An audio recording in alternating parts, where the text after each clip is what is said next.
कोकली सुखुआ बेसर पाई मुझे दुई चारिटा बड़ आलू काटिकी मीडियम साइज रखी देछि आ गोटे गिन्ना कोकली सुखुआ रखी देछि सफा करिकी गोटे दुणी सुखुआ दीटा नहीं जाइए आठी गोटे बड़ टमाटो काटिकी रखी देछि ता सहित दुई चारिटा छोट पियाज काटिकी रखी आठी गोटे पेस्ट बटना रखी जो सोरिष आ रसुण गोटे बटना रखिकी रखी देछि। देखंतु कड़ई गरम हो सारा मुझे सोरिष तेल दे सारापर अल्प टिके सोरिष फुटेकी से मीडियम साइज जो पियाज को काटिकी रखी से देदेली आपको टिके एपट सेपट कर भाजबे गोल्डन ब्राउन होला पर्यंत भाजबे। मुझे समय रे जो गोटे गिना सुखुआ को रखी से सुखुआ को ये अल्प टिके आमिषिया गंध गला पर्यंत ताको टिके भाजीदेवे। देखंतु भल भाव में आपको टिके बेसी भाजिया किसी दरकार नहीं कड़ा कर भाजिया दरकार नहीं अल्प टिके बाँ भजा करदे गंधटा जपरी आइंस गंधटा चलीज ये टिके हलदी गुंड देकी आपन टिके भाजीदेवे। देखंतु कड़ेरू भल भाव से छाड़ीगला मुझे काढ़ी दूसरी गोटे प्लेट को सबतक सुखुआ मुझे काढ़ी रखीदेली से ही कड़े पुणी सोरष तेल अल्प देकी जो काटिकी रखी आगु आलू को देदेवी। आलू देखते एपट सेपट करके अल्प गोल्डन ब्राउन होला पर्यंत टिके भाजीदेवे। सुखुआ बेसर जब वीडियोटा आपको भल लगी था ताल वीडियो को गोटे लाइक करदे आमती ओडिया ऑथेंटिक रेसिपी वीडियोस देखापी चैनल को सब्सक्राइब करदे। देखंतु आमर अल्प टिके गोल्डन ब्राउन हो आसलानी आलू गुड़ाक ये जो गोटे बड़ टमाटो मुझे काटिकी रखी ताको ये देदेबा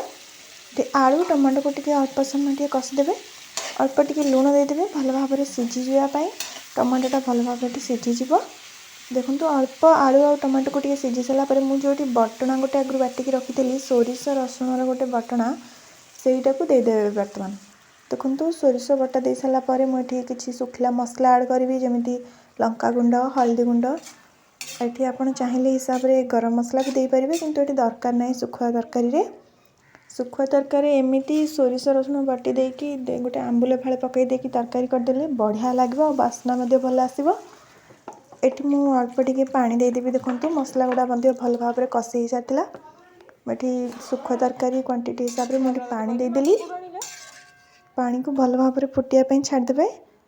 जेहेतु ओलना सुखुआ तरकारी करी ताले ये सुखुआ तरकारी मु लुण ऐड करी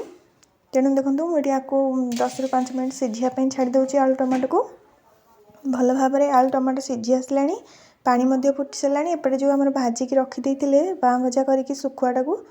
देखो सुखुआटा को पकईदेवे। ये सुखुआटा को सब तरकारी एंड रे ही पकईबे सुखुआटा बहुत सॉफ्ट थाए तेणु सुखुआटा जदि आगु पकईदेवे ताहले पूरा खंड खंड हो तेणु सुखुआटा को सब एंड रे पकईबे और लास्ट रे किसी भी पकड़ा दरकार नहीं जेहेतु आम सबतक मसला मसली सब पकई सारीचे। ये स्वाद अनुसार किसी लुण देदेवे कही आगु एटा ओलना सुखुआ टिकी लुण देवे निहाती लुण दे सारापर आपको 5 ରୁ 7 मिनट फुटिया देवे भल भाव मिक्स हो सारापर गोटे खट्टा पाई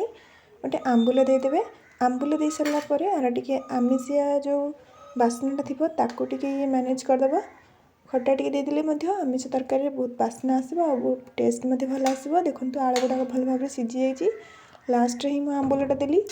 आंबुलटा सब शेष ही देवे नचेत पनीपरिया गुड़ा सब कंचा ही रही माने अधा सीझिकी ही रही खट्टा देदेले आ पनीपरिया गुड़ा सीझीबनी तेणु आंबुल को शेष देवे। रहुची जय जगन्नाथ।